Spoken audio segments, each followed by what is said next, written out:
Welcome to the Land Use Academy of Utah. I'm Meg Ryan. Today we're going to talk about part 2 of the Fantastic Four. Do you remember them?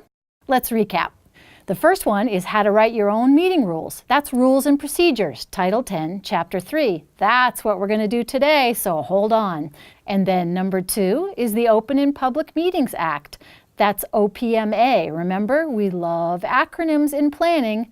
And then number 3, which is GRAMA. No, not the family. It's the Government Records Access and Management Act.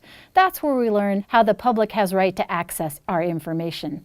Number 4, how to comply with Ethics Act. That's already online, so I know you've already all watched it.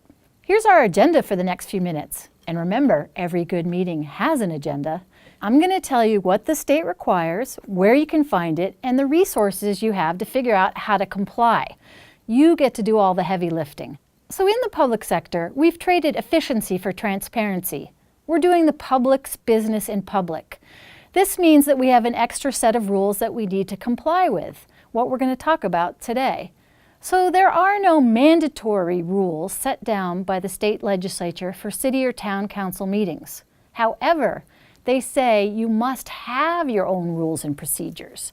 You have to adopt your own. The content is up to you. And the reference is Title 10, Chapter 3, Part 6. We recommend that you KISS, keep it simple, and rely on civility, but plan for adversity. Here are some ideas for things you may want to include in your rules and procedures. And remember, the content is up to you. It should reflect your own locality and your own customs and procedures. You can have it formal, you can have it informal. Just spell it out so that everyone's clear on how you're going to run the meetings. So, you might want to consider putting in something about when you hold regular and special meetings, what the rules are to call those special meetings. Quorum defined. You definitely want to put this one in. Why? Because the quorum is required for a final action or vote. So you're going to want to have that detailed depending on how many folks you have on a board or commission. Attendance. You're probably going to want to have something about how many meetings you can miss in a year. And if you miss them, is that grounds for dismissal? Whatever works best for your community. How votes are taken and how they're reconsidered. And then you'll want to have rules for the public. Do you want to have some idea of how they interact or some ground rules? Something maybe about meeting adjournment. Do you want to stop at 9 o'clock at night? Do you want to stop at 10 o'clock at night? You can do that. You just need to spell it out in these rules and procedures. The other thing I want to add about rules and procedures is that under the state statute, you have to have them on your website and you have to have them at the back of the room at the meeting. Why is this? Transparency. We all just need to know how it's going to work. So we make the rules, but what about the procedures to process those rules? Well, lucky you, there are procedures set by the state of Utah, and they fall under the OPMA. Yes, another acronym, Open and Public Meetings Act. So let's talk briefly about meetings.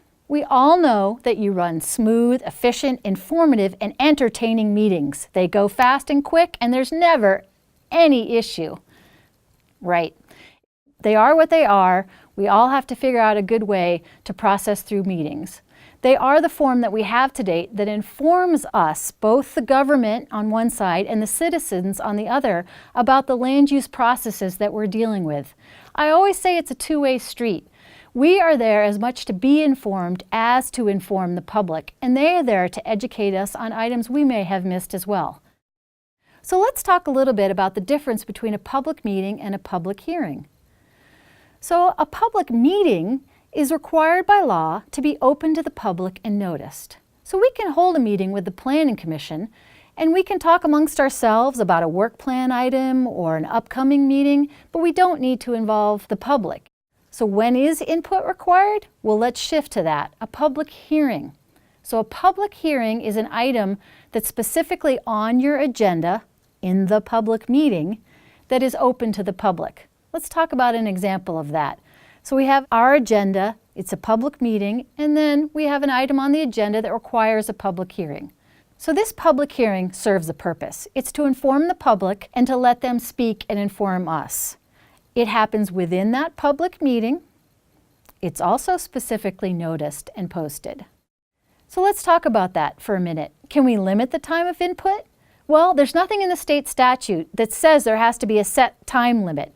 Think about due process, though. If we are going to set a time limit on when people can talk, then it has to be uniform. And also think about it. If we've asked them to come to a meeting and then we limit the time that they have to talk, and maybe it's an item that they really want to vent and talk to us about or have really good information to inform us on, well, if we're going to do that, we have to remember due process. We have to be uniform and we have to treat each other fairly. When you have a public hearing and you think there's going to be lots of input, think about ways that you can manage that. You can accept written comments. You can have the public hearing, which you're probably mandated to do under state law.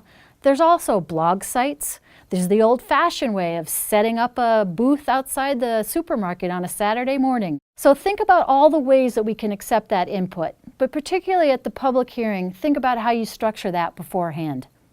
And finally, remember with meetings, we can always continue them to another night. I know of some communities that say on their agendas, we're going to stop at 10 p.m.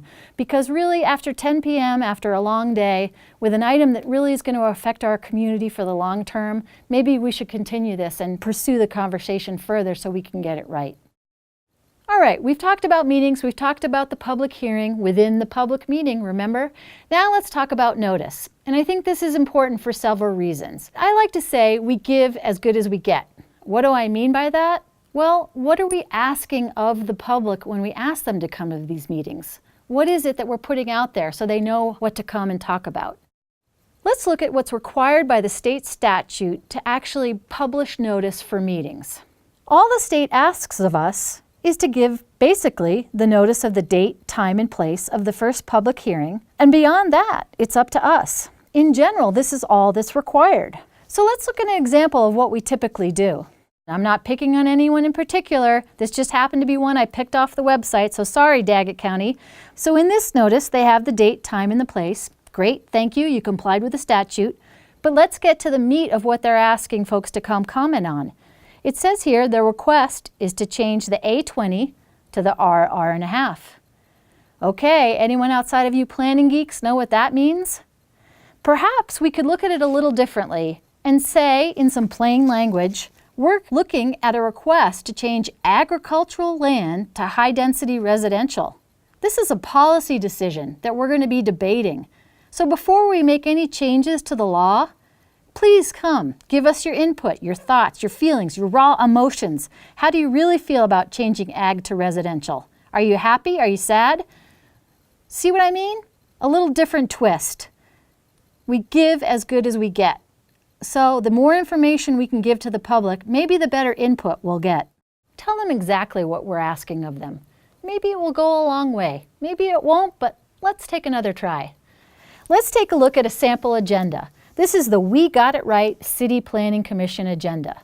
You set the agenda at the local level, so what's on it is up to you. These are just suggestions that I have. Maybe a different way to organize the agenda so that the public as well as the commissioners can run through the meeting in maybe a more efficient way.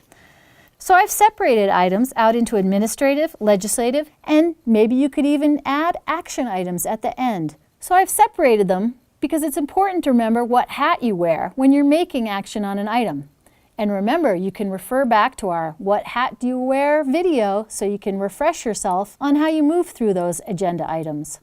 So we have an administrative item, we have a legislative item, and typically all our legislative items will probably have a public hearing. Again, you can segment the agenda in any fashion that you wish. Just try to make it clear, use plain language, help people walk through the process. All right, we've talked about rules and procedures, we've talked about meetings, we've talked about some things to consider.